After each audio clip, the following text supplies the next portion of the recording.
नमस्कार साथियों, CGPSC current affair के ऑनलाइन प्लेटफॉर्म में आप सबका स्वागत है। आज के वीडियो में हम चर्चा करेंगे निशुल्क एवं अनिवार्य बाल शिक्षा अधिकार अधिनियम 2009, जिसे क्या कहा जाता है, RTE 2009 के नाम से भी जाना जाता है, अर्थात राइट टू एजुकेशन एक्ट 2009 के नाम से जाना जाता है। तो शुरुआत करते हैं चर्चा का। तो सबसे पहले हमें क्या जानना है, शिक्षा पर चर्चा करते हैं। किस पर चर्चा करते हैं? शिक्षा। शिक्षा समवर्ती सूची का विषय है। तो सब पहला पॉइंट हमको क्या याद रखना है, शिक्षा समवर्ती सूची का विषय है। कौन से सूची का विषय है? समवर्ती सूची का विषय है। तो पहला पॉइंट आपको क्लियर हुआ, शिक्षा किस सूची का विषय है? समवर्ती सूची का विषय है। उसके बाद हम चर्चा करेंगे इस एक्ट की पृष्ठभूमि पर। किस पर चर्चा करेंगे? पृष्ठभूमि पर क्या करेंगे? चर्चा करेंगे, अर्थात ऐतिहासिक पहलू पर क्या करेंगे? चर्चा करेंगे। तो हमें याद रखना है, स्कूली शिक्षा को सर्वप्रथम निःशुल्क करने का मांग गोपाल कृष्ण गोखले द्वारा 1911 में किया गया था। तो पहला पॉइंट हमको क्या याद रखना है? शिक्षा को स्कूल शिक्षा को सर्वप्रथम सर्वप्रथम निशुल्क निशुल्क करने का मांग किसके द्वारा? गोपाल कृष्ण गोखले के द्वारा किया गया था। किसके द्वारा? गोपाल कृष्ण गोखले गोखले के द्वारा 1911 में किया गया था। कब किया गया था? 1911 में किया गया था। तो ये 1911 में किसके द्वारा? गोपाल कृष्ण गोखले द्वारा स्कूल शिक्षा को सर्वप्रथम निःशुल्क करने का क्या किया गया था? मांग किया गया था। उसके बाद हमको याद रखना है वर्धा योजना। किसकी बात कर रहा हूं? वर्धा योजना की। ठीक है, तो अगला पॉइंट हमको याद रखना है वर्धा योजना। तो वर्धा योजना में गांधी जी, किसने? गांधी जी द्वारा भी कहा गया कि हमें स्कूल शिक्षा को क्या करना चाहिए? निःशुल्क करना चाहिए। तो किस समय कहा गया? 1937 में। तो 1937 के वर्धा योजना में गांधी जी ने भी कहा कि हमें स्कूल शिक्षा को क्या करना चाहिए? निःशुल्क करना चाहिए। तो ये दो तथ्य आपको याद रखना है। उसके बाद हमारा क्या हो जाता है? 1937 के बाद देश क्या होता है? आजाद होता है। तो आजाद होता है तो देश में क्या लागू होता है? संविधान लागू होता है। तो हम इसके बाद चर्चा करेंगे स्वतंत्रता के पश्चात। किसकी बात करेंगे? स्वतंत्रता के पश्चात की बात करेंगे। तो अब चर्चा करेंगे, जो भी टॉपिक होगा वो हमारा स्वतंत्रता के पश्चात। तो स्वतंत्रता के पश्चात हमारा क्या हुआ? देश में संविधान लागू हुआ। क्या लागू हो गया? देश में संविधान लागू किया गया। तो संविधान लागू हुआ तो संविधान का एक अनुच्छेद याद रखना है हमको, अनुच्छेद 45 को। किसको याद रखना है? अनुच्छेद 45, अर्थात राज्य के नीति निर्देशक तत्वों के अंतर्गत हमें क्या याद रखना है? अनुच्छेद 45। यह अनुच्छेद 45 हमें यह बताता है कि राज्य द्वारा 6 से 14 वर्ष तक के बच्चों हेतु निःशुल्क एवं अनिवार्य शिक्षा प्रदान करने का क्या किया जाएगा? प्रयास किया जाएगा। तो अनुच्छेद 45 क्या बताता है?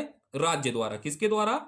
राज्य द्वारा 6 से 14, इसको आप अंडरलाइन करके रखेंगे, कितना? 6 से 14 वर्ष तक के बच्चों हेतु निःशुल्क निःशुल्क एवं अनिवार्य शिक्षा प्रदान करने का प्रयास करेगा। कौन करेगा? राज्य करेगा। यह किससे जानकारी प्राप्त होता है? अनुच्छेद 45 से। तो अनुच्छेद 45 क्या बताता है? राज्य द्वारा 6 से 14 वर्ष के तक के बच्चों हेतु निःशुल्क एवं अनिवार्य शिक्षा प्रदान करने का क्या करेगा? प्रयास करेगा। उसके बाद हम समय को आगे बढ़ाते हैं। तो हमको याद रखना है 1990 का समय। कब याद रखना है? 1990 के समय में चर्चा करते हैं। किस समय में? 1990 में।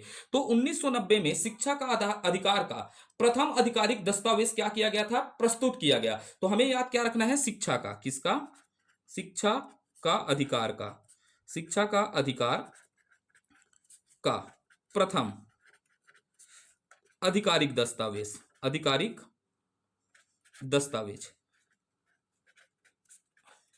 किसे माना जाता है? तो शिक्षा के प्रथम आधिकारिक दस्तावेज किसे कहा जाता है? राममूर्ति। कौन सी? राममूर्ति समिति रिपोर्ट को। किसको? राममूर्ति समिति की रिपोर्ट को क्या कहा जाता है? शिक्षा का अधिकार का प्रथम आधिकारिक दस्तावेज कहा जाता है। कौन से समिति के रिपोर्ट को? राममूर्ति समिति के रिपोर्ट को शिक्षा के अधिकार का प्रथम आधिकारिक दस्तावेज कहा जाता है। उसके बाद हमको याद रखना है 1992। किसको याद रखना है? 1992। 1992 में यूनो द्वारा बाल अधिकारों का चार्टर घोषित किया गया। कब? यूनो में। कहा? यूनो द्वारा 1992 में यूनो द्वारा बाल अधिकारों का चार्टर, किसकी बात कर रहा हूं? चार्टर घोषित किया गया। घोषित किया गया। तो आपसे पूछेगा यूनो द्वारा बाल अधिकार का चार्टर घोषित कब किया गया, तो आपको याद रखना है 1992 में किया गया। तो क्लियर है 1992 का समय। उसके बाद हमको याद रखना है 1999 की समय। समय को थोड़ा दिमाग में बैठाइएगा। 1999 में एक समिति याद रखना है, तपस मजूमदार समिति। किसको याद रखना है? तपस मजूमदार समिति। बिल्कुल आपको याद रखना है, तपस मजूमदार समिति पर चर्चा करते हैं। ठीक है, तो 1999 में एक समिति बनी जिसका नाम था तपस मजूमदार समिति। अब यह क्या करेगी भाई? कोई भी समिति है तो क्या करेगी? अनुशंसा करती है। क्या करती है? अनुशंसा करती है। तो तपस मजूमदार समिति क्या करती है? अनुशंसा करती है कि निःशुल्क शिक्षा को आर्टिकल 21A में क्या किया जाना चाहिए? शामिल किया जाना चाहिए। तो यह अनुशंसा करती है अनुच्छेद 21A में निःशुल्क शिक्षा। किसको? निःशुल्क शिक्षा को शामिल किया जाना चाहिए। शामिल किया जाना चाहिए। किया जाना चाहिए। तो भाई किस समिति ने अनुशंसा की? तपस मजूमदार समिति ने क्या की? अनुशंसा की। तो अब अनुशंसा की है तो अनुशंसा कभी ना कभी क्या किया जाएगा? माना जाएगा। तो इसी अनुशंसा के आधार पर, किसके अब बोल रहा हूं? तपस मजूमदार समिति के अनुशंसा के आधार पर संविधान में क्या होता है? संशोधन होता है। और संविधान में 86वां संविधान संशोधन 2002 को होता है। तो जिसके माध्यम से 21A में शिक्षा को मौलिक अधिकार घोषित किया गया। तो अब क्या याद रखना है? इसी अनुशंसा, तपस मजूमदार समिति की अनुशंसा पर, इसकी अनुशंसा के आधार पर, किसकी? तपस मजूमदार समिति के अनुशंसा के आधार पर संविधान संशोधन हुआ। क्या हुआ? संविधान संशोधन हुआ। संविधान संशोधन होता है।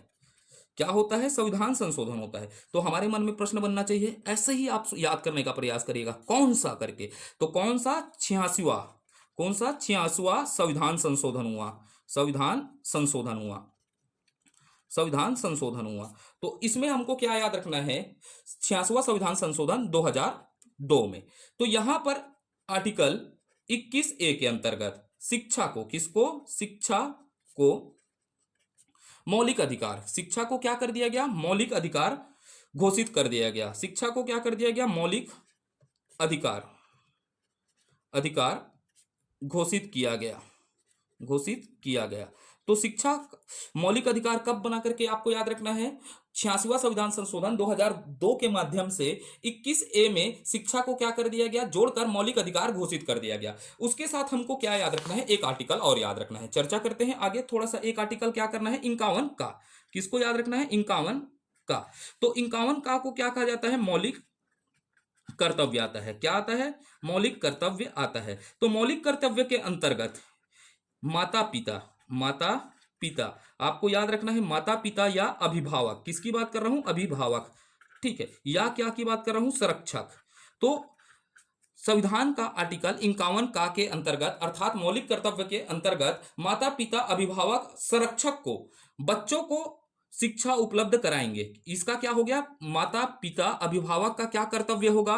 कि ये बच्चों को, किसको? बच्चों को शिक्षा उपलब्ध कराएगा। तो ये हो गया आर्टिकल 51 का की बातें। ठीक, अब आगे चर्चा को आगे बढ़ाते हैं। अब हम सीधा पहुंचते हैं किस पर? आरटीई एक्ट 2009 पर। अब भाई इसको अधिनियम बनना है, तो अधिनियम बनना है तो इसे संसद में क्या होना पड़ेगा? पेश होना पड़ेगा। जब संसद में यह बिल पेश होगा तो मंजूरी मिलेगा। तो संसद के कितने अंग होते हैं? 3 अंग होते हैं। तो पहले तीनों अंगों से मिलकर क्या होगा? कोई भी अधिनियम क्या होता है? पारित होता है। तो सबसे पहले क्या होता है? ये एक्ट आरटीई 2009 कहां से? राज्यसभा से। कहां से? राज्यसभा में पारित होगा। कहां पारित होगा? राज्यसभा में पारित होगा। तो आपसे प्रश्न पूछेगा आरटीई राज्यसभा में कब पारित हुआ? तो इसका आंसर होगा 20 जुलाई 2009 को क्या होता है? यह एक्ट कहां से? राज्यसभा में क्या होता है? पारित होता है। तो प्रश्न आपसे क्या पूछेगा? राज्यसभा में आरटी बिल कब पारित हुआ करके, एक्ट कब पारित हुआ? 20 जुलाई 2009 को पारित हुआ। उसके बाद आपको याद क्या रखना है? राज्यसभा में पास होगा, फिर कहां गया? लोकसभा में। कहां? लोकसभा में क्या होगा? बिल पारित होगा। तो लोकसभा में कब पारित हुआ? 4 अगस्त को। कब होगा? 4 अगस्त 2009 को यह बिल क्या होगा? यह एक्ट क्या होगा, पारित होगा। कहां से? लोकसभा से पारित होगा। तो लोकसभा से कब पारित हुआ करके प्रश्न पूछेगा तो हमको याद रखना है 4 अगस्त 2009 को लोकसभा से क्या होता है, पारित होता है करके। उसके बाद राष्ट्रपति का हस्ताक्षर दिखना है। क्या दिखना है? राष्ट्रपति का हस्ताक्षर कब हुआ। आरटीआई एक्ट 2009 में राष्ट्रपति का हस्ताक्षर कब हुआ, तो राष्ट्रपति का हस्ताक्षर को जानना है। तो राष्ट्रपति का हस्ताक्षर होता है 26 अगस्त। कौन से अगस्त को याद रखना है? 26 अगस्त 2009 में क्या होता है, इस एक्ट पर क्या होता है, राष्ट्रपति महोदय का क्या होता है, हस्ताक्षर होता है। अब ये हस्ताक्षर तो हो गया, अब ये क्या हो गया, तीनों चरण, संसद के तीनों चरण से क्या हो गए, पास हो गए। तो ये किसमें प्रकाशन होगा? गजेटियर में प्रकाशन होगा। किसमें? गजट में प्रकाशन होगा। किसमें? तो अगला प्रश्न पूछेगा गजट में प्रकाशन। तो गजट में प्रकाशन कब हुआ? तो गजट में प्रकाशन होता है 29 अगस्त। इसके 3 बाद, जैसे राष्ट्रपति ने हस्ताक्षर किया उसके 3 दिन के बाद इसे गजट में प्रकाशन कर दिया गया। तो 29 अगस्त 2009 को इसे गजट में क्या कर दिया गया, प्रकाशित कर दिया गया। कब? 29 अगस्त 2009 को इसे गजट में क्या कर दिया गया, प्रकाशित कर दिया गया। अब ये तो हो गया किसके, संसद के चरण हो गए। अब गजट में प्रकाशन हो गया। तो अब यहां से प्रश्न आगे क्या पूछेगा, भारत में लागू कब हुआ, भारत में लागू कब। तो अगला प्रश्न कब पूछेगा, भारत में लागू कब। तो भारत में लागू होता है 1 अप्रैल। कब याद रखना है? 1 अप्रैल 2010 में यह क्या होता है, एक्ट भारत में लागू होता है। कहां? संपूर्ण भारत में। याद रखना है कहां, संपूर्ण भारत में लागू होता है। लेकिन इस समय क्या था हमारे पास, अनुच्छेद क्या था, 270 था। तो कहां लागू नहीं होगा, जम्मू कश्मीर को छोड़कर। जम्मू कश्मीर को छोड़कर ये क्या हो गया, संपूर्ण देश में लागू हो गया। तो संपूर्ण देश में लागू कब हुआ, 1 अप्रैल 2010 को लागू हुआ करके। तो ये क्लियर है या नहीं है, बताइएगा। हाँ ठीक। तो आगे बढ़ते हैं, आगे बढ़ते हैं तो और चर्चा को बढ़ाते हैं। तो फिर यहां से अगला प्रश्न पूछेगा, आरटीई लागू करने वाला, लागू करने वाला वाला भारत, आरटीई लागू करने वाला भारत 135वां देश है। कौन सा देश है? 135वां देश बना। ठीक है, तो कौन सा देश बना, आरटीई लागू करने वाला भारत कौन सा देश है, 135वां देश है। तो आपसे एक प्रश्न है, आप इसको कमेंट के माध्यम से बताइएगा, प्रथम देश कौन था करके। ठीक है, प्रथम देश कौन था, तो इसको आपको किसके माध्यम से बताना है, कमेंट के माध्यम से बताना है। और जब ये एक्ट लागू हुआ, और प्रश्न कैसे पूछ सकते हैं, जहां से भी प्रश्न पूछे हमारे से बनना चाहिए। आरटीई एक्ट 2009 जब पारित हुआ उस समय प्रधानमंत्री कौन थे, तो बिल्कुल याद रखना है, प्रधानमंत्री कौन थे, मनमोहन सिंह जी थे। कौन थे? मनमोहन सिंह थे। इस समय कांग्रेस का सरकार था। इसी कार्यकाल के बाद कांग्रेस का क्या होता है, पतन होता है। अब संभावना क्या है आप जानते हैं, इस बार आएंगे या नहीं आएंगे। तो उस समय प्रधानमंत्री कौन थे, मनमोहन सिंह जी थे। अब मनमोहन सिंह है तो राष्ट्रपति कौन रहे होंगे बताइएगा। राष्ट्रपति थी प्रतिभा देवी पाटिल थी। कौन थी? प्रतिभा देवी सिंह पाटिल थी। तो इस समय राष्ट्रपति कौन थी, प्रतिभा देवी सिंह पाटिल थी। तो प्रश्न पूछ सकता है, आरटीई एक्ट 2009 में किस राष्ट्रपति ने हस्ताक्षर किया, तो वो है प्रतिभा देवी सिंह पाटिल जी द्वारा क्या किया गया था, हस्ताक्षर किया गया था। अब यहां से बढ़ते हैं, अब देखते हैं एक्ट के कुछ प्रावधानों पर चर्चा करते हैं। तो आरटीई किसकी बात कर रहा हूं, आरटीई एक्ट। ठीक है, तो आरटीई एक्ट 2009 में सबसे पहले क्या पूछेगा, धाराएं। क्या पूछेगा, धाराएं, क्योंकि ये सबसे महत्वपूर्ण अधिनियम है, यहां से प्रश्न बनना तय है। तो इसके पूरे धाराओं को देखेंगे, क्योंकि ये सबसे इंपॉर्टेंट है। किसमें? अधिनियम में। किसमें? अधिनियम में। यही एक अधिनियम है जो शिक्षा की बात करेगा, क्योंकि हमको हॉस्टल वार्डन बनना है, तो इस अधिनियम को आपको रट घोल के पीना है। तो यहां पर क्या है, धारा। तो सबसे पहले याद रखना है मूल रूप से धारा। किसकी बात कर रहा हूं, मूल रूप से धाराएं। किसकी बात कर रहा हूं, मूल रूप से धाराएं। इसमें 38 थी। कितनी है? 38 है। ठीक है, लेकिन एक धारा जोड़ा गया। क्या किया गया? एक धारा जोड़ा गया। लेकिन मूल रूप से कितनी है? 38 है। अब वो एक धारा किसमें जोड़ा गया, 38 के अंतर्गत ही इसको +1 किया गया। 29 नहीं है, 39 नहीं है, 38 के अंतर्गत ही 1 किया गया। जैसे उदाहरण बताता हूं, जैसे भारत में अनुच्छेदों की संख्या कितनी है, 395 है, इतना आप जानते हैं। उसमें क्या किया जाता है, बीच बीच में क्या किया जाता है, अनुच्छेदों को जोड़ा जाता है, नहीं जोड़ा जाता। तो वैसी 38 के अंतर्गत इसमें क्या किया गया, एक धारा को क्या किया गया, जोड़ा गया। तो मूल रूप से धाराओं की संख्या कितनी है, 38 है। ठीक है, अब इसमें अध्याय किसमें है, इस अधिनियम में अध्याय देखते हैं। क्या देखते हैं? अध्याय। तो इस अधिनियम के अंतर्गत 7 अध्याय हैं। कितने अध्याय हैं? 7 अध्याय हैं। बिल्कुल याद रखिएगा, कितने अध्याय, 7 अध्याय। फिर आपको याद रखना है अनुसूची। इसके अंतर्गत एक अनुसूची है। कितनी अनुसूची है? एक अनुसूची। तो मूल धारा कितना है, बोलिएगा? 38 बोलिए घर में फिर से। 38 अध्याय कितने हैं? 7। अनुसूची कितना है? 1 है। तो अब ये हो गया हमारा थोड़ा सा फैक्ट वाला चीज। तो अब शुरुआत करते हैं, पूरी अधिनियम के बारे में चर्चा करना शुरुआत करते हैं। तो पहला शुरुआत करते हैं हम अध्याय, किसकी अध्याय की शुरुआत करते हैं? अध्याय 1। तो आप हेडिंग डालेंगे क्या? अध्याय 1। तो अध्याय है, तो इस अध्याय के अंतर्गत कुछ ना कुछ धाराएं होंगी या नहीं होंगी? तो अध्याय 1 के अंतर्गत हमें क्या याद रखना है? धारा 1। धारा 1 से 2 तक है। इसके अंतर्गत कौन कौन सा धारा आता है? अध्याय 1 के अंतर्गत 1 से 2 आता है। क्या आता है? 1 से 2 आता है। तो अध्याय 1 में कितने धारा? 2 धारा, पहला और दूसरा। याद करिएगा, अध्याय 1 में कितने धारा? पहला और दूसरा। उसके बाद हमको याद रखना है सबसे पहले धारा 1। अब अध्याय 1 को देख लिए, तो इसके अंदर धारा 1 और 2 है। तो सबसे पहले क्या पढ़ेंगे? धारा 1। हमको धारा 1 क्या बताता है? ठीक है, तो ये धारा 1 क्या बताता है? आरटीई का संक्षिप्त परिचय, नाम, विस्तार और लागू करने की तिथि बताता है। कोई भी अधिनियम है उसका धारा 1 क्या बताएगा? हमेशा उसका संक्षिप्त परिचय, नाम, विस्तार और लागू होने की क्या बताएगा? तिथि बताएगा। तो धारा 1 में क्या वर्णन है? आरटीई का संक्षिप्त। इसको याद रखिएगा, एकदम आसानी से याद करेगा ना। संक्षिप्त परिचय क्या है? परिचय, नाम, विस्तार, विस्तार, लागू करने की तिथि। तो ये सब चीज आगे मैं बता चुका हूं। लागू करने की तिथि है इसके अंतर्गत, क्लियर है? इसके अंतर्गत क्या है? आरटीई का संक्षिप्त परिचय, नाम, विस्तार और लागू करने की क्या है? तिथि है। अब यहां पर नोट डालिएगा। अब कोई भी लॉजिकली क्वेश्चन पूछे आपसे, बनना चाहिए, ठीक है? तो नोट में क्या डालेंगे? आरटीआई एक्ट मदरसों, वैदिक पाठशालाओं, धार्मिक शिक्षा प्रदान करने वाले शैक्षणिक संस्था में लागू नहीं होते। तो लागू कहां नहीं होता करके प्रश्न पूछ दिया उटपुटांग के साम का। तो हमको याद रखना है आरटीई एक्ट।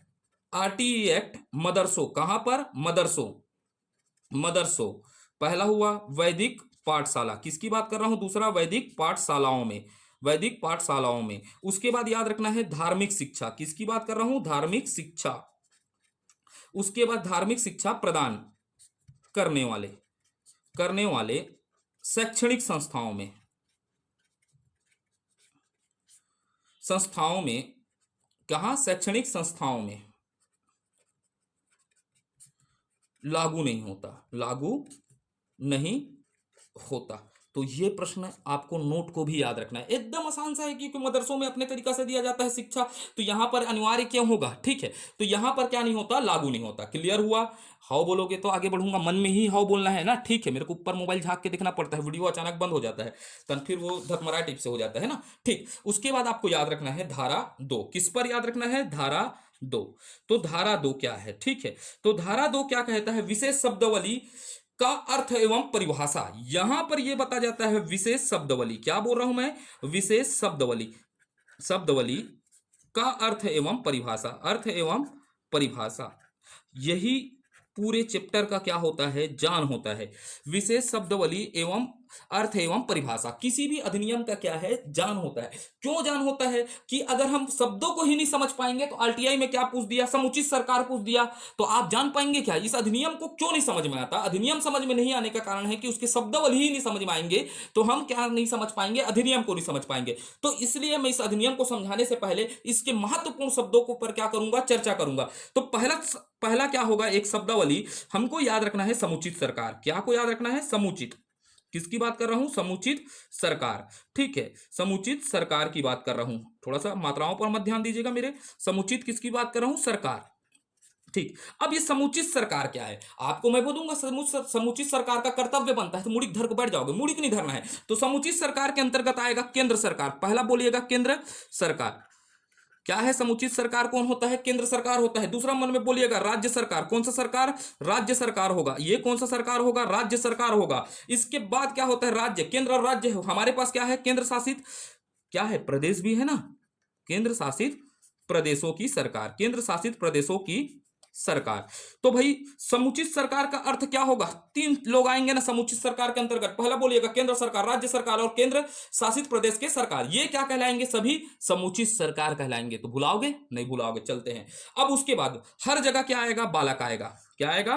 बालक, ठीक है। तो क्या आएगा? बालक। तो ये बालक क्या है करके समझेगा। तो बालक के अंतर्गत क्या होगा? 6 से 14 वर्ष तक कि बालक और बालिकाओं को क्या किया जाता है, शामिल किया जाता है। तो बालक कौन होंगे, याद रखिएगा ना, 6 से 14 वर्ष, ये अधिकार ही 6 से 14 वर्ष तक के है। तो 6 से 14 वर्ष तक के बालक, किसकी बात करूंगा, बालक और बालिका। यहां पर बालक के अंतर्गत क्या आएंगे, 6 से 14 वर्ष तक के बालक एवं बालिका। ठीक है। अब उसके बाद याद रखना है अलाभित एवं असुविधाग्रस्त। दूसरा शब्दावली क्या याद रखना है, तीसरा शब्दावली, एकदम आसान है ना, याद नहीं करना है, दिमाग लगाना है। बालक बालिका नहीं जानोगे, उसमें आगे में लगा देना 6 से 14। ठीक है। अब समुचित सरकार, सरकार 3 प्रकार के हैं करके याद रखना है। ठीक है, कितने प्रकार के हैं करके याद रख लीजिएगा, 3। अब उसके बाद याद रखिएगा अलाभित, किसकी बात करता हूं, अलाभित, अलाभित या असुविधाग्रस्त, एक शब्द आपको बार बार मिलेगा, अलाभित और असुविधाग्रस्त। तभी तो एक्ट को ऐसे रट दोगे कि कोई भी क्वेश्चन आए यहां से छूटना नहीं चाहिए। जब भी पढ़ाया हूं मैं बहुत ईमानदारी से पढ़ाता हूं, इसीलिए मैं हर चीज को प्रस्तुत करने का क्या करता हूं, प्रयास करता हूं। तो आसिमी क्या बोल रहा हूं, अलाभित और असुविधाग्रस्त का मतलब क्या होगा, जो सामाजिक शैक्षणिक रूप से पिछड़े बालक को क्या कहेंगे, अलाभित और असुविधाग्रस्त बालक कहा जाएगा। तो इसके अंतर्गत पहला कौन आएगा, सामाजिक, किसकी बात कर रहा हूं, सामाजिक। शैक्षणिक, किसकी बात कर रहा हूं, सामाजिक शैक्षणिक, ये तो रटने की जरूरत नहीं, सामाजिक शैक्षणिक रूप से पिछड़े बालक, तो यही तो होगा असुविधाग्रस्त, सामाजिक एवं शैक्षणिक रूप से पिछड़े बालक, पिछड़े बालक कौन हो जाएंगे, पिछड़े बालक। ये क्लियर हो जाएगा, सामाजिक एवं शैक्षणिक रूप से पिछड़े बालक। अब इसके अंतर्गत आएगा एसटी, कौन आएंगे, एसटी एससी, कौन आएंगे, एसटी एससी। और उसके बाद इसमें क्या हो सकती है, सरकार, कौन, सरकार द्वारा घोषित, जिसे क्या कर दिया है, सरकार घोषित कर सकता है कि कौन क्या होगा, अलाभित और असुविधा ग्रस्त बालक होगा। फिर उसके बाद आपको याद रखना है निशक्त बालक, किसकी बात होगा, निशक्त बालक आएंगे। इसके अंतर्गत कौन आएगा, निशक्त बालक। ठीक है। और निशक्त बालक के बाद होते हैं आवारा बालक, कहते हैं, इसको लिखना अच्छा नहीं लगेगा शब्द। ठीक है, आप बोल दोगे सर अलगरा टाइप से लिख दिए करके। ठीक, अब यहां तक हो गया। उसके बाद याद रखना है आगे। ठीक है। अब यहां पर एक शब्द हमेशा मैं आपको बोलूंगा, प्राथमिक शिक्षा, परिभाषा में प्राथमिक शिक्षा। तो आपसे प्रश्न भी डायरेक्ट पूछ सकते हैं, प्राथमिक शिक्षा क्या है। ठीक है, प्राथमिक शिक्षा किसे माना जाता है, तो प्राथमिक शिक्षा क्या होता है, 1 से 8 वर्ष तक, कितने की, 1 से 8 वर्ष की तक के, अर्थात 1 से 8 वर्ष बोल रहा हूं, 1 से 8 वर्ष की कक्षाएं क्या कहलाती है, प्राथमिक शिक्षा कहलाती है। प्राथमिक शिक्षा के अंतर्गत क्या कहलाता है, 1 से 8वीं तक की क्लास क्या कहलाता है, प्राथमिक शिक्षा कहलाता है। उसके बाद हमको याद रखना है संरक्षक। जब भी मैं बात करूंगा संरक्षक का मतलब क्या होता है करके याद रखना है, आपके संरक्षण कौन है, बालक जिसके देखरेख में रहता है वो क्या होता है, उसका संरक्षक होता है। तो भाई संरक्षक कौन होता है, बालक जिसकी जिसकी सुरक्षा, किसकी बात कर रहा हूं, सुरक्षा या देख रेख में, किसमें, देख रेख में रहता है, सुरक्षा या देख रेख में रहता है, उसे क्या कहा जाता है, संरक्षक कहा जाता है। क्या कहा जाता है, संरक्षक कहते हैं। उसके बाद हम थोड़ा सा एक ठोक और टॉपिक को पकड़ लेते हैं, फिर ये एक्ट आपके लिए बहुत आसान हो जाएगा। तो इसके बाद हमको याद क्या रखना है, स्थानीय प्राधिकारी, क्या, स्थानीय प्राधिकारी। ठीक है, अपने शब्दों में पढ़ा रहा हूं, बहुत एक्ट बहुत कठिन होता है ना, इसको अपने शब्दों में पढ़ा रहा हूं, स्थानीय प्राधिकारी। तो स्थानीय प्राधिकारी के अंतर्गत कौन आएगा भाई, स्थानीय लेवल में पंचायत होता है ना, पहला याद क्या रखिएगा, पंचायत, एकदम क्लियर। पंचायत के बाद नगर पंचायत, कौन हो जाएगा, नगर पंचायत, ये सब स्थानीय प्राधिकारी होंगे ना, नगर पंचायत। उसके बाद याद रख लीजिएगा जिला परिषद, कौन सी बात होता है, जिला परिषद, ये सब क्या है, स्थानीय प्राधिकारी आदि। क्या डाल दिया मैं, आदि, ये क्या है, स्थानीय प्राधिकारी है। अब उसके बाद क्या याद रखना है, विहित, ये शब्द आपको बहुत परेशान करता है, विहित क्या है, तो विहित का मतलब होता है लिखा गया। क्या होता है, पहला लिखा गया, विहित का मतलब क्या होता है, लिखा गया या माना गया। क्या होता है, माना गया, इसीलिए तो एक्ट समझ में नहीं आता, लिखित, लिखित होता है, विहित बोलते हैं, विहित किया गया करके, तो आपको समझ में नहीं आएगा। लिखा गया, माना गया या दिया गया होता है, क्या होता है, दिया गया। तो विहित क्या है, लिखा गया, माना गया, दिया गया हो गया। अब यहां पर आप माता पिता आएगा। अब माता पिता में कंफ्यूजन नहीं हो रहा है ना, माता पिता। अब क्यों कंफ्यूजन होते हैं, माता पिता, माता पिता 3 प्रकार के होते हैं। ठीक है, यहां पर आपको क्या याद रखना है, माता पिता 3 प्रकार के होंगे। पहला होगा प्राकृतिक माता पिता, कौन सा हो जाएगा, प्राकृतिक माता पिता, अर्थात जिसके पेट सॉरी, ठीक है, जिसके गर्भ से शिशु का जन्म हुआ है वही प्राकृतिक माता पिता कहलाएगा ना। प्राकृतिक माता पिता के बाद क्या होंगे, सौतेले, सौतेले।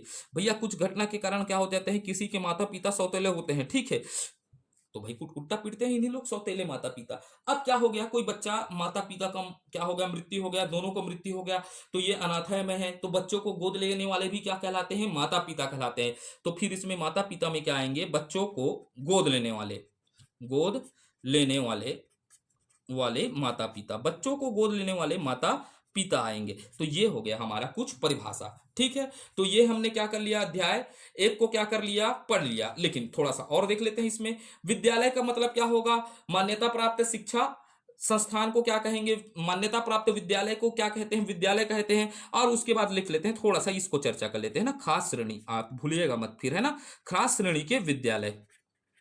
अब ये खास श्रेणी के विद्यालय, जब मैं बात करूंगा खास श्रेणी के विद्यालय, तो खास श्रेणी के विद्यालय में नवोदय होता है। क्या होता है, नवोदय। नवोदय खास श्रेणी का है या नहीं है, बताइएगा। सैनिक स्कूल, उसके बाद कौन सा होता है, सैनिक स्कूल होता है, जिसके लिए आजकल पेरेंट्स अपने लड़का को कुटकुट्टा पीट पीट के पढ़ाते हैं। उसके साथ क्या होगा, केंद्रीय विद्यालय। कौन सा, केंद्रीय विद्यालय होगा। तो ये क्या है बताइएगा, खास श्रेणी के विद्यालय। खास श्रेणी के विद्यालय में नवोदय बोलिएगा, सैनिक स्कूल, सैनिक स्कूल के बाद केंद्रीय विद्यालय। ये खास है ना भाई, यहाँ पर खास लोग पढ़ते हैं, इसीलिए क्या हो गया, खास श्रेणी हो गया। ठीक है, इसलिए थोड़ा ट्रिक बनाइएगा, ट्रिक कभी नहीं होता बेटा, ट्रिक आप बनाओगे तो मेरी क्रिसमस का ट्रिक बनाकर देखिएगा, किसका, जीवन वही हो जाएगा। ठीक, समझदार के लिए इशारा काफी है, मन में बनाइएगा ना, घर में जोर से चिल्लाकर नहीं बनाना है, मेरी क्रिसमस का शॉर्ट ट्रिक क्या बनेगा करके। तो कभी ट्रिक ट्रैक में नहीं पढ़ना है। ठीक है, उसके बाद अध्याय 2, नहीं तो खा के खरखरा खरखरा जाता है। ठीक है, तो अध्याय 2 पर चर्चा करते हैं। किस पर चर्चा करते हैं, अध्याय 2 पर। तो अध्याय 2 में, तो अध्याय 2 में सबसे पहले क्या याद करना है, तो इसके अंतर धारा,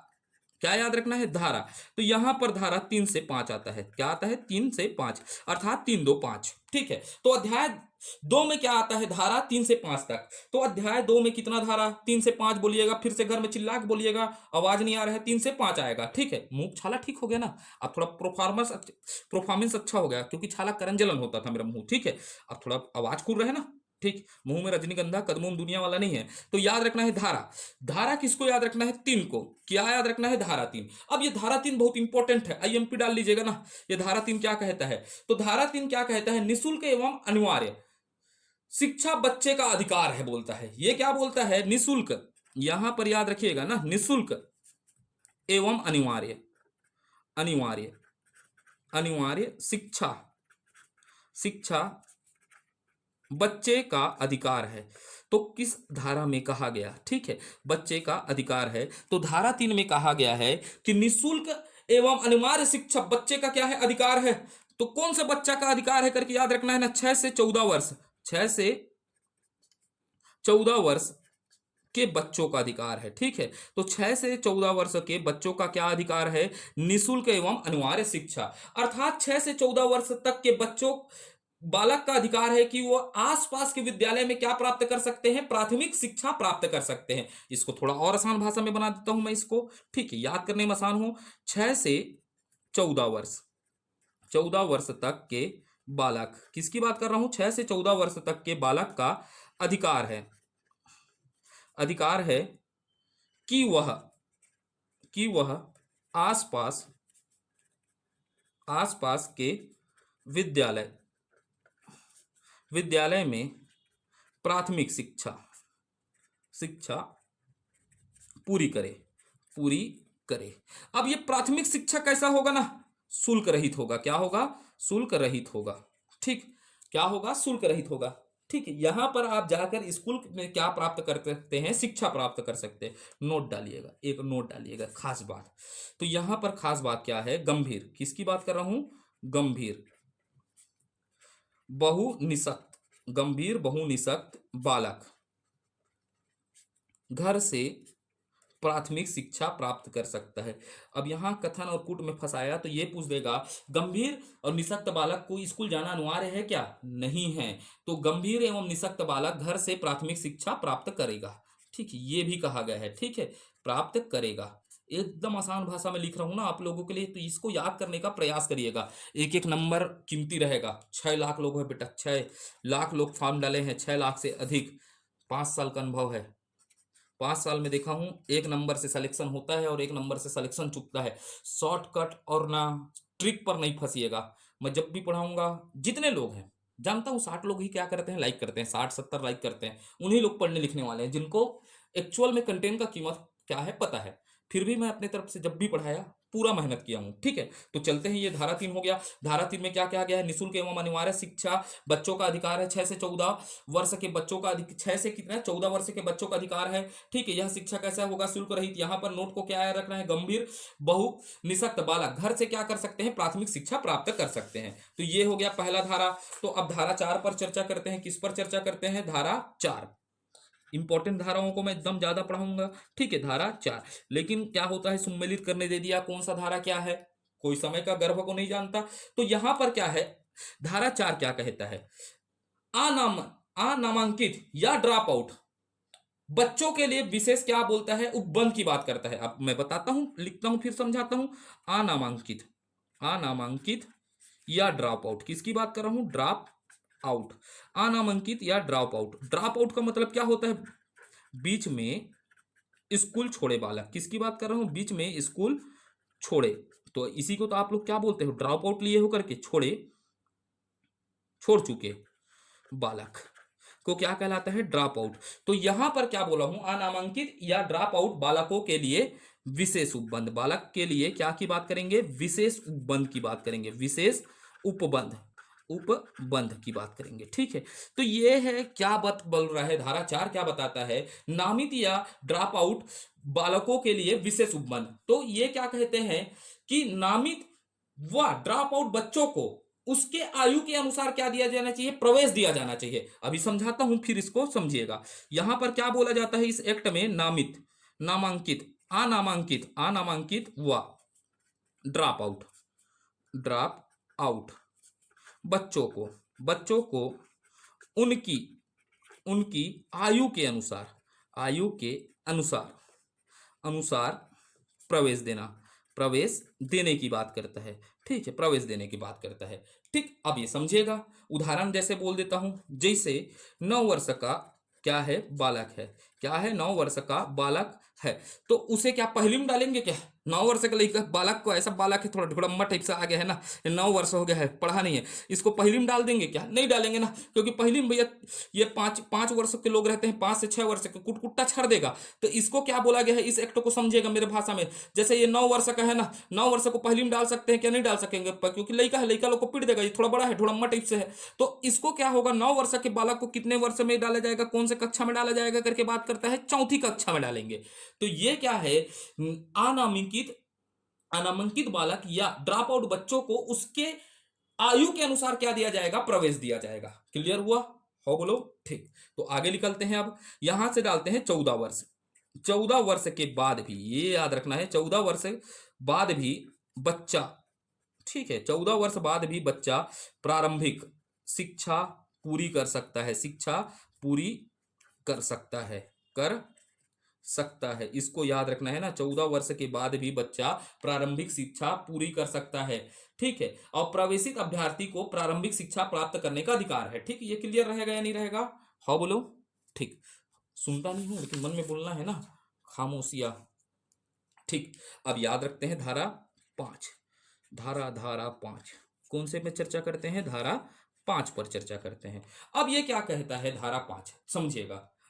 अन्य विद्यालयों में स्थानांतरण का अधिकार है। कि भैया ये लड़का है ना, ठीक, ये लड़का पढ़ने गया आत्माराम में, ठीक है। अब आत्माराम स्कूल में पढ़ रहा था, जब तक कका था तब तक अच्छा सुविधा मिल रहा था। अब मन नहीं किया, चल भैया इधर से मैं आत्माराम से कहाँ, दुर्ग में जो रहे होंगे, ठीक है, झाड़ू राम, जैसे झाड़ू राम स्कूल है दुर्ग में, हम पढ़े हैं सिहावा में, सिहावा में किधर चले गए? गवर्नमेंट स्कूल, ठीक है। पहले दुर्ग में पढ़ा, नाना नानी घर नाना पीटा, तहन यहाँ मैं दुर्ग में पढ़ता था। कहाँ पढ़ता था? दुर्ग में, ठीक है। नाना कुटकुट्टा पीटा, ठीक है। अब मेरा मन नहीं हुआ, बड़ मारता है करके मैं किधर भाग गया? सिहावा। तो मेरा क्या हो गया बताइएगा? अन्य विद्यालय में स्थानांतरण करने का क्या है? अधिकार है या नहीं है? है। तो भैया मैं दुर्ग से भागा, तो मेरे को क्या चाहिए? तो कहानी को याद करिएगा। मैं दुर्ग से भागा हूं, तो मेरे को किसी सिहावा के स्कूल में क्या लेना है? भर्ती लेना है। तो मेरे को क्या चाहिए? टीसी। तो टीसी को मांगने जाऊंगा मैं किसके पास? टीचर के पास। और टीसी को नहीं दूंगा बोलेगा। तो इस एक्ट में बोला टीसी को तुरंत मांगने पर तुरंत क्या करना है? जारी करना है। और जारी नहीं करेंगे तो इस एक्ट के माध्यम से क्या होगा? अनुशासनात्मक कार्रवाई होगा। यही तो खेल है, बस याद मत करिएगा। धारा 5 क्या कहता है? अन्य विद्यालय में,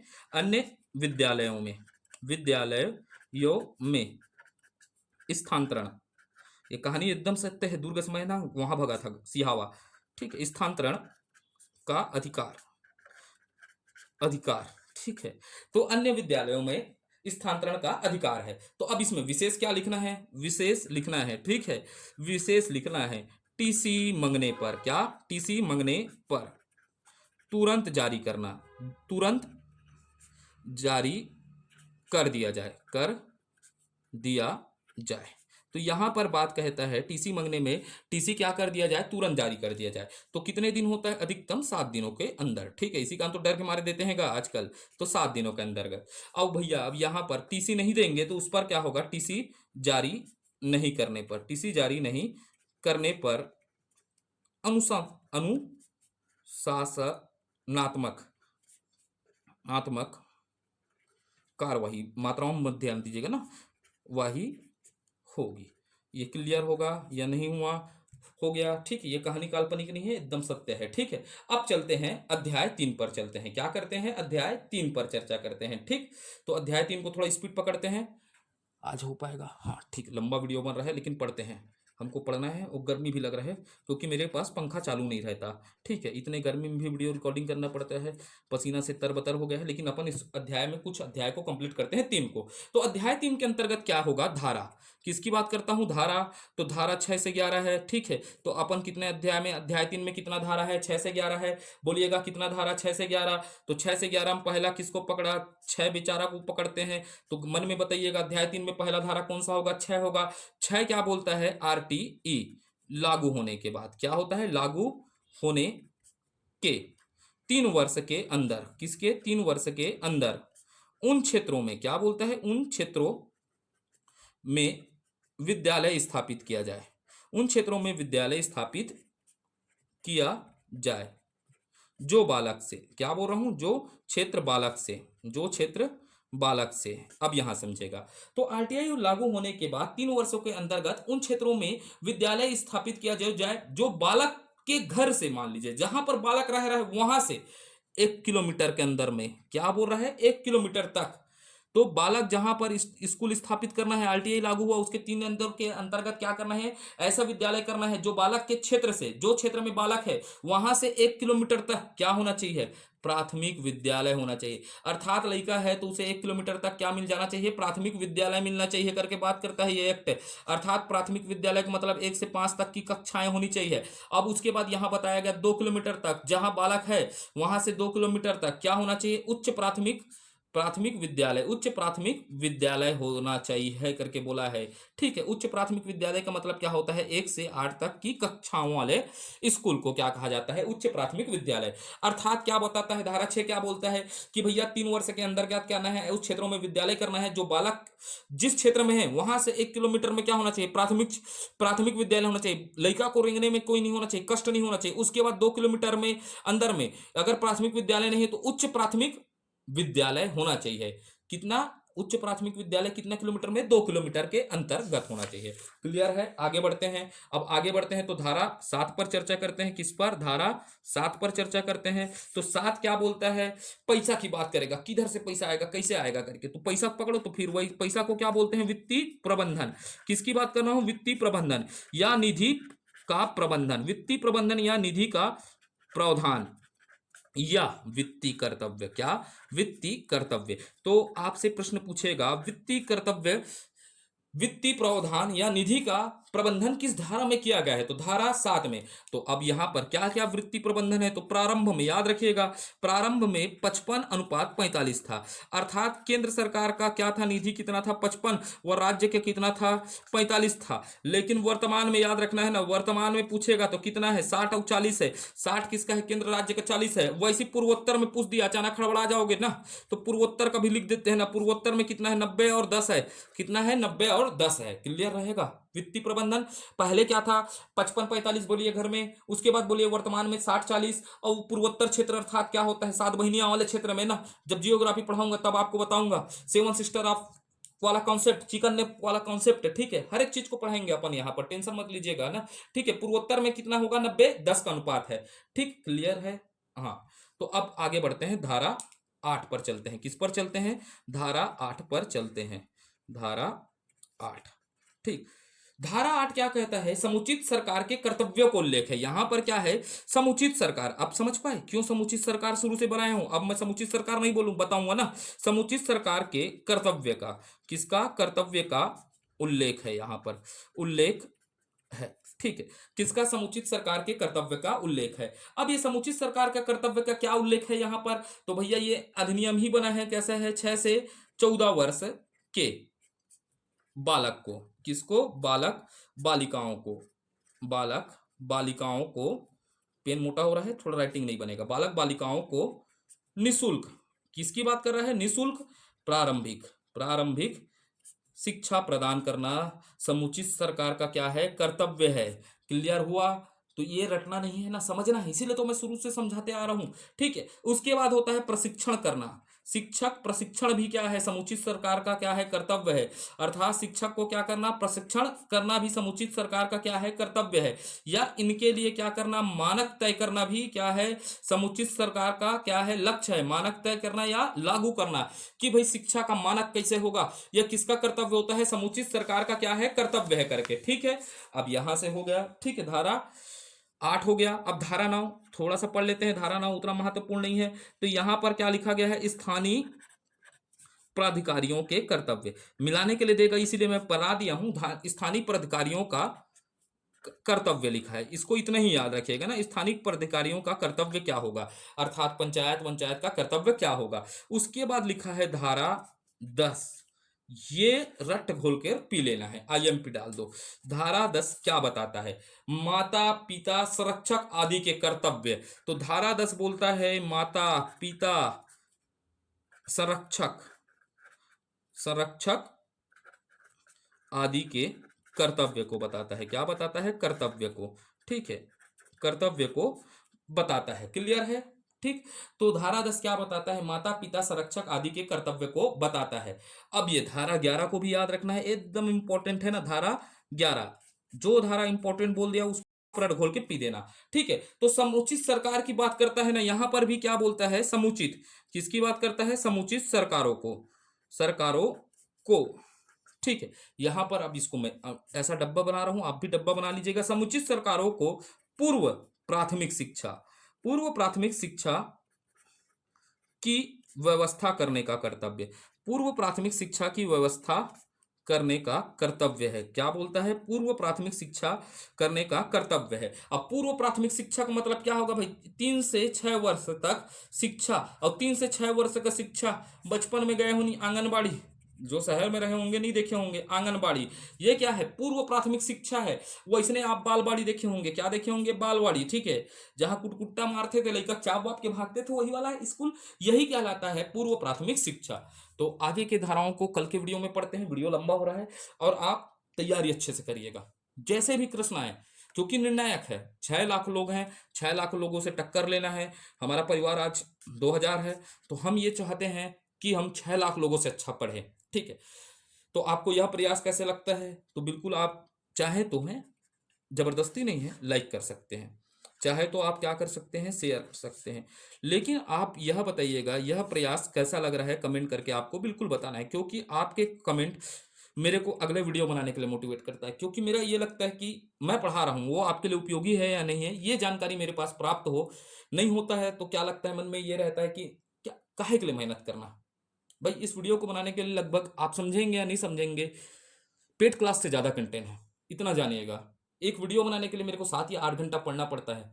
जब मैं खेत में रहता हूँ तब पढ़ाई करता हूँ, जब मेरे पास काम रहते हैं तो पढ़ता हूँ। शायद तो ये एग्जाम में दिला ही नहीं रहा हूँ। ठीक है, ये है बात है, क्योंकि इसका सेंटर मिला नहीं। अब देखते हैं भविष्य के गर्भ में सेंटर मिला नहीं। तो जय हिंद, जय भारत, जय छत्तीसगढ़। अगर वीडियो ठीक लगता है तो आप कमेंट कर सकते हैं, लाइक कर सकते हैं, लेकिन मेरे लिए एक चीज़ सबसे ज़्यादा इंपॉर्टेंट रखता है, लाइक नहीं रखता, उतना इंपॉर्टेंट रखता है कमेंट। आप बताइएगा यह सीरीज आपके लिए उपयोगी है या नहीं है। धन्यवाद। भारत माता की जय।